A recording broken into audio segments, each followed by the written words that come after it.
já começa hoje mesmo, coincidiu e vai ficar bom vocês terem essa parte teórica para depois começarem a prática. Tá? E lembre-se que a nossa prova final, cara, isso aqui está muito próximo. Então vamos começando para pensar nisso aí. Tá bom? Membros cranianos, senhores. Vamos só recapitular, localizar de onde nós estamos falando. Acho que vocês se lembram quando a gente falou, quando eu falei para vocês no primeiro seminário, dos nervos espinhais, não é isso? Que eram nervos formados por raízes ventrais, que são motoras, e raízes dorsais, que vão inervar determinada região da pele ou de algum músculo específico. Hoje, nós estamos falando de nervos cranianos. Qual que é a diferença prática disso aí? Os espinhais nascem da medula e os nervos cranianos nascem do tronco encefálico. Essencialmente, os nervos cranianos nascem do tronco encefálico. Não necessariamente. Eu vou falar isso já o motivo desse necessariamente. Tá? A função primordial desses nervos é, a partir desse conceito de anatômico que eu dei para vocês, uma raiz ventral motora, mais uma raiz dorsal sensitiva, vai originar um nervo espinhal, você já sabe que todo nervo espinhal tem função mista, tanto sensitiva quanto motora. Isso não acontece nos nossos nervos cranianos. Nós temos nervos com funções exclusivamente sensitivas e exclusivamente motoras. Além dessas duas formas, nós temos também os nervos mistos, que têm funções sensitivas e motoras. Tá bom? Nós vamos especificar de cada um deles.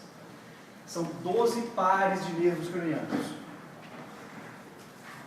Acostumem-se, gente, agora no início, vocês estão aprendendo agora, começando a pensar nisso agora, então é bom usar uma terminologia mais adequada, não que seja certo ou errado, mas que seja uma linguagem mais homogênea. Apesar de até os livros, textos, virem escrevendo assim, não fala do primeiro par, segundo par, são pares de nervos, porque nós temos par de tálamo, nós temos pares de hemisférios, então pares de nervos cranianos, tá? Vou falar do primeiro nervo, do segundo nervo, e não do primeiro par, do segundo par, de forma geral. Não é erro técnico, mas fica mais coerente, tá? Associem, nesse primeiro momento, antes de eu falar da especificidade de cada um desses 12 nervos cranianos, associe a função dos nervos cranianos com sensibilidade e motricidade, ou seja, aferências e eferências de cabeça e pescoço. Há exceções, vocês já sabem da principal, que é o nervo vago. O vago é um dos nervos cranianos e ele tem uma função caracteristicamente visceral, não é tórax e abdômen, vocês já sabem disso. Mas, de forma geral, nós estamos falando de cabeça e pescoço aqui agora. O pessoal do fundo está me ouvindo bem aqui? Tranquilo? Beleza. Vamos especificar nossos nervos. Vamos começar com o primeiro nervo craniano. Antes de eu falar dele especificamente. A numeração desses nervos, gente, tem um motivo de ser, tá? Qual é o motivo? A altura que ele aparece no sistema nervoso. O primeiro nervo craniano é o mais alto de todos, o 12º, o mais baixo. É simplesmente a origem aparente que a gente tem desses nervos. O que é a origem aparente? Não sei se vocês já chegaram a ler isso. Os nervos têm uma origem real, que é dentro do tronco encefálico a maioria das vezes, que é no núcleo do tronco do nervo craniano que está dentro do tronco encefálico, e uma origem aparente, que é quando ele aparece no tronco encefálico. Essa origem aparente é que dá essa sequência de nervos. O mais alto é o primeiro, o mais baixo é o 12º, ok? Eu estou falando de nervos aqui, mas eu vou começar com uma exceção. O primeiro nervo craniano, assim como o segundo, não são, histologicamente falando, nervos. Eles não têm bainha que os envolve.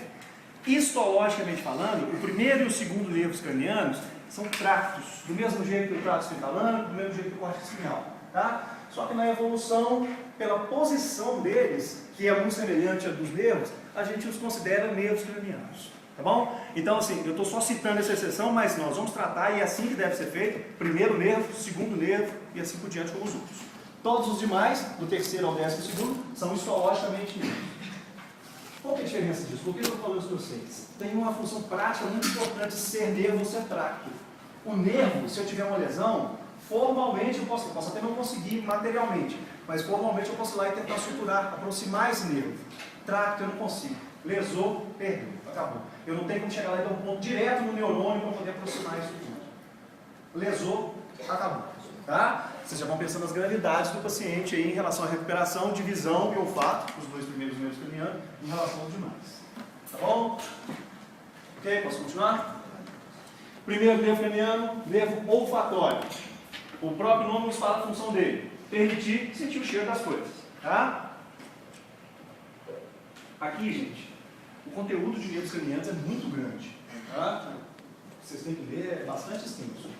Eu vou dar traços de anatomia, de função, eventualmente vou falar um pouquinho de exame físico desse nervo, falar de algumas das manifestações químicas, só para tentar guiar vocês na hora do estudo, tá bom? Não dá para a gente falar de todas, a anatomia, fisiologia, alterações, exame físico, não é esse o objetivo. Aqui é só tentar guiar o estudo de vocês, tá bom? O primeiro nervo craniano, ele tem uma função de olfato. A anatomia dele é mais ou menos essa que vocês estão vendo nessa parte da foto aqui, tá? Várias radículas, que são esses raminhos do nervo que estão nessa foto que eu estou circulando aqui para vocês, ficam espalhadas na nossa cavidade nasal.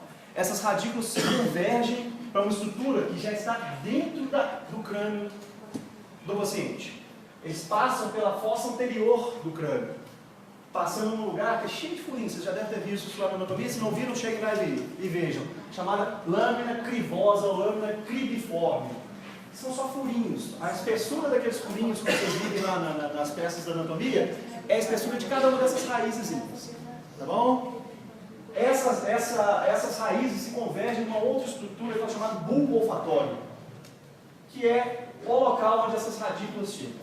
Do bulbo olfatório, em direção ao córtex encefálico, porque o nervo olfatório é um nervo exclusivamente aferente, a única função dele é nos permitir sentir cheiro das coisas, ou seja, ele é aferente. Em direção ao córtex encefálico, nós vamos ter um trato olfatório. Eu falei com vocês que os dois primeiros não são nervos, histologicamente falando. E por causa dessa exceção, são os dois únicos nervos que chegam diretamente no córtex do paciente. Esses dois não vão ao tronco encefálico, ou vêm no tronco encefálico no caso dos aferentes. Eles vão diretamente para o tronco encefálico, perdão, o córtex cerebral. Tá? No local do córtex que é responsável pela capacidade daquele nervo, pela função daquele nervo. No caso do olfatório, eles vão para a parte mais interna, mais mesial do lobo temporal. A parte mais interna do lobo temporal chama-se uncus. É a parte de dentro. Nós vamos falar aqui hoje da hérnia de uncus. Lembra dessa estrutura que nós vamos retomar daqui a pouco. Tá? O uncus é o centro cortical do olfato. É naquele lugar que a gente tem a percepção. É o endereço final da nossa vida, do olfato.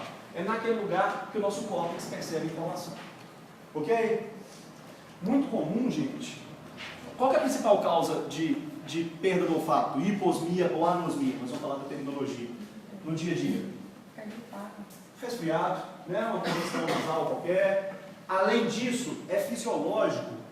Se nós não estivermos em exercício, uma narina está mais aberta do que a outra durante o dia. A gente, se não tiver, considerando o centro bem colocado e sem quaisquer outras alterações clínicas, uma narina geralmente funciona mais do que a outra. A gente tem que ficar atento para isso na hora de fazer o exame físico do nosso paciente, porque às vezes nós vamos achar que ele está com hiposmia e não é simplesmente alteração fisiológica. E pensar também em alterações do próprio nariz do paciente, tá? Que a gente tem que ficar atento para isso também.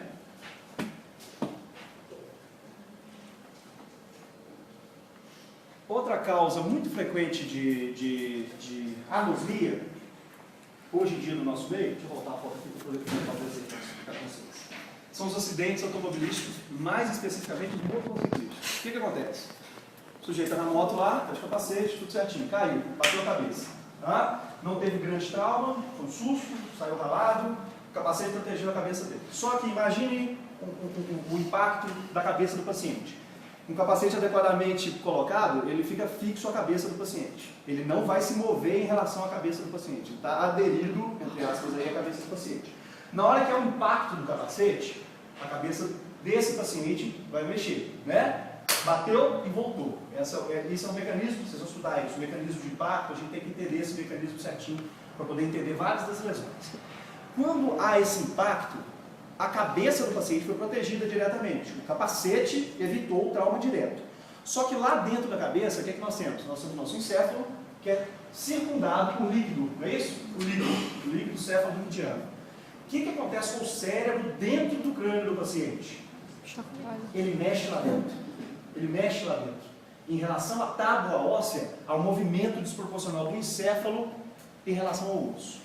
Quando há esse movimento desproporcional, o que vai acontecer com essas raizinhas aqui? Ó? como? Vira uma guilhotina. A lâmina quebriforme vira uma guilhotina para essas raízes. E são muito fininhas mesmo. Elas. Olhem lá depois, de curiosidade, a espessura de cada um desses furinhos, para vocês verem a espessura da raiz que está entrando lá. O paciente não sente nada. A anosmia é imperceptível no momento. Com o dia a dia o paciente vai perceber, né? Ele parou de sentir o cheiro das coisas. Então, eventualmente, o paciente nem percebe na hora do trauma que ele teve esse tipo de lesão. Cirurgia para a gente também, é muito comum a gente operar, principalmente aqui no celular aqui, ó, vocês estão vendo a célula pulso aqui, nós vamos falar dela daqui a pouco, a gente tem que levantar o lobo frontal do paciente para ter acesso a essa região aqui. Na hora que a gente eleva o lobo frontal, muito comum ter lesão também do olfato. Tá? Lembrar de examinar isso no paciente, se for necessário, porque o paciente volta para casa e isso incomoda no dia a dia dele, mesmo que seja uma orientação, olha, isso aconteceu, tá? Vai recuperar?